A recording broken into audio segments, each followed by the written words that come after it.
Debo confesarles, Lietza Caballero, en este momento, amables e improbables radioescuchas, que nunca ha leído Frankenstein. En mi vida, no, sí he leído Frankenstein, pero en mi vida nunca he leído un poema siquiera del señor Percy Jackson, al cual... ¿El ladrón del rayo? Ajá, el creador de esta saga, que no he leído tampoco, pero es una cosa tan extraña que incluso lo confundo con esta saga juvenil, al buen Percy Shelley, y que Mary estaba tan empecinada en volverlo popular. De hecho, mucha de la fama de P.B. Shelley es post-mortem, gracias a los trabajos de Mary Shelley, que ya lo hablaremos después.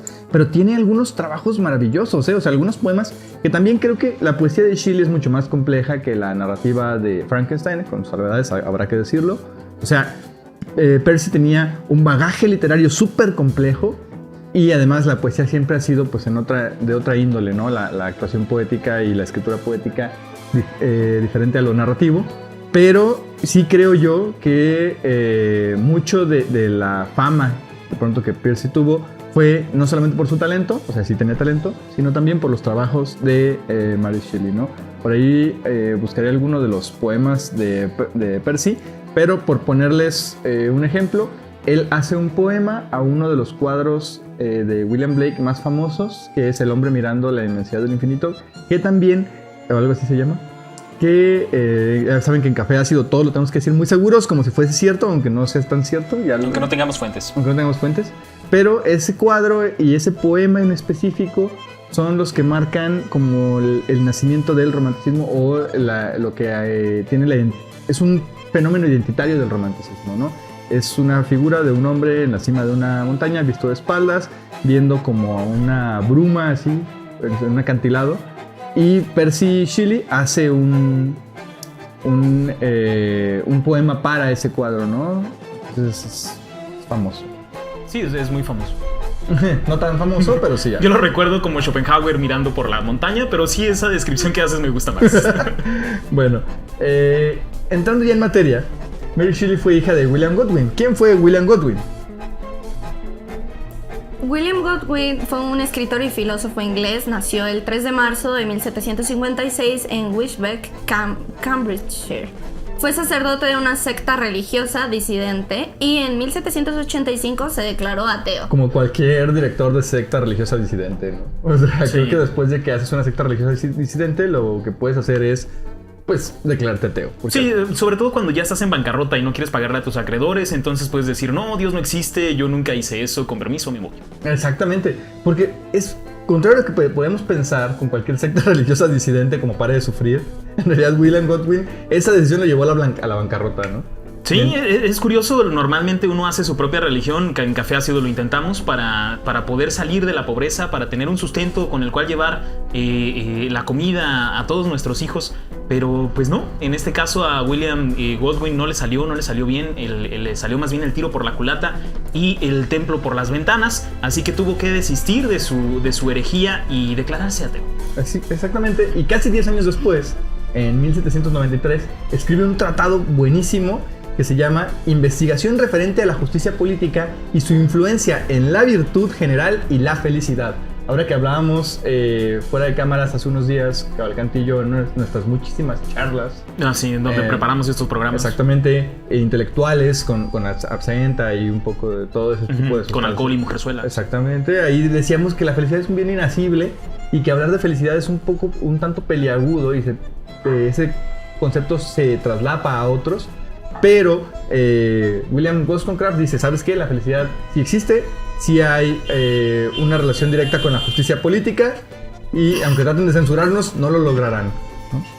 Entonces, ¿qué sostenía precisamente William Godwin? Qué interesante que lo preguntes, porque sostenía la perfección individual y su capacidad para razonar, no necesitando leyes ni instrucciones, lo cual es muy interesante, ¿no? Ni instituciones tampoco, ¿eh? Ah, vaya, ¿está hablando de anarquía acaso? Exactamente. ¿Escucho a Bakunin tocar a la puerta? Sí. Pues de hecho, hablando de Bakunin, algo que no tiene ningún tipo de relación, escribe Las cosas como son, o Las aventuras del Cabo William, que es un tratado precisamente sobre la perfección individual desde una perspectiva de autorrealización y autosustentabilidad. Sí, porque si estamos hablando acerca de este buen hombre que no era tan bueno, pero sí era hombre, William Goldwyn, que era el padre de Mary Shelley, que fue determinante en su formación intelectual y sentimental, tenemos que decir que el tipo no era tanto un anarquista, sino que hablaba de una moral bien instituida con especificaciones, pero era muy distinta de lo que estaba en boga en su época, ¿no? Él planeaba o abogaba, por ejemplo, por los derechos de la mujer sustentados por su esposa, Mary Wollstonecraft, esa mujer de nombre de mayonesa. Y además de eso... es Hellmans. Bueno, usted... McCorney. Herman McCorney. Usted póngale como quiera. Pero póngale lo sabroso. En fin, hablando de la filosofía de este hombre, también habla mucho sobre lo que es el amor libre. Y fue un amor que él mismo practicó con su mujer, la primera y auténtica Mary Wollstonecraft, que muere además cuando da a luz precisamente a Mary Shelley. Luego de 11 penosos días de sufrimiento. Exactamente. Para que posteriormente William Godwin se case con Mary Jane Claremont, que es la madre de su segunda hija, Claire Claremont, que fue muy amiga de Mary y muy amiga cercanísima de Percy. Y sobre todo, madre de uno de los pocos hijos de Lord Byron. Ya sabemos que a Lord Byron más que dar le gustaba recibir.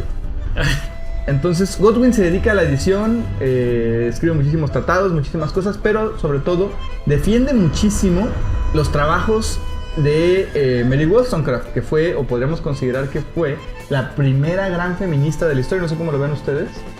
Al menos en su tiempo sí fue un ícono, fue un gran ícono feminista en este anochecer del siglo XVIII, en el cual la obra de ella, encumbrada por su esposo, se convirtió en una obra muy vilipendiada, una obra que fue escupida, una obra que fue incluso, espero que haya sido así, quemada para que tenga más valor, porque sus contemporáneos no eran capaces de entender que el tiempo ya no era para que hubiera estas grandes diferencias que había y que hubo incluso en el siglo pasado y que hay en este siglo, incluso el XXI, entre hombres y mujeres en cuanto a derechos y en cuanto a reconocimiento de su valor como humanidad. No sé si Lietza en este caso quieras hacer algún comentario sobre la obra de Mary Wollstonecraft. Claro, me recuerda un poco a mí. Wollstonecraft tuvo que buscar. Modestia aparte. Bueno, me recuerda a mí mis trabajos como gran feminista del siglo XXI. Los cuales pueden encontrar en PDF en la página de Café Ácido. No, me recuerda a mí porque, y permítanme que lo diga, fue cuidadora de niños e institutriz. Y yo he sido niñera. Tengo experiencia como niñera. No me recuerda a mí feminista, pero me recuerda a mí como cuidadora de niños. De hecho, es muy importante esto porque la ética del cuidado, que es algo que está relacionado intrínsecamente a lo femenino en esta cultura falocéntrica que nosotros profesamos, aunque no queramos, sí tiene mucho que ver con la actividad de Mary Wollstonecraft durante toda su infancia, porque además escribe historias para niños, se dedica a estas profesiones, ¿no? Típicamente mujeriles. Típicamente femeninas, exacto. Y pues ahí es donde empieza ella también a asomar su pensamiento liberal. Donde empieza ella a generar precisamente estas reivindicaciones de los derechos de la mujer, que va a ser el nombre de su gran tratado. Y que William Godwin después se dedicará a escribir, ¿no? En este... Y aquí me gustaría hacer un señalamiento, caballero Lietza, porque la historia de Mary Wollstonecraft con el padre de Mary Shelley, que es Godwin, es un símil de la historia que va a ser después la de Mary Shelley con su esposo Percy Shelley. Exactamente. Cuando muere la madre de Mary, Godwin se dedica a hablar de ella, a editar su obra, a propagar su pensamiento. Y esto es lo mismo que hace Mary en un futuro cuando su esposo muere. Adopta incluso el apellido y se dedica a editar las obras de su marido más que a seguir trabajando en su propia obra, la cual deja un poco relegada después del gran éxito que tiene Frankenstein. Esto es un círculo y más adelante podremos ver otro tipo de pautas que se van repitiendo en estas relaciones transgeneracionales de padres a hijos en el caso de Mary Shelley. Exactamente.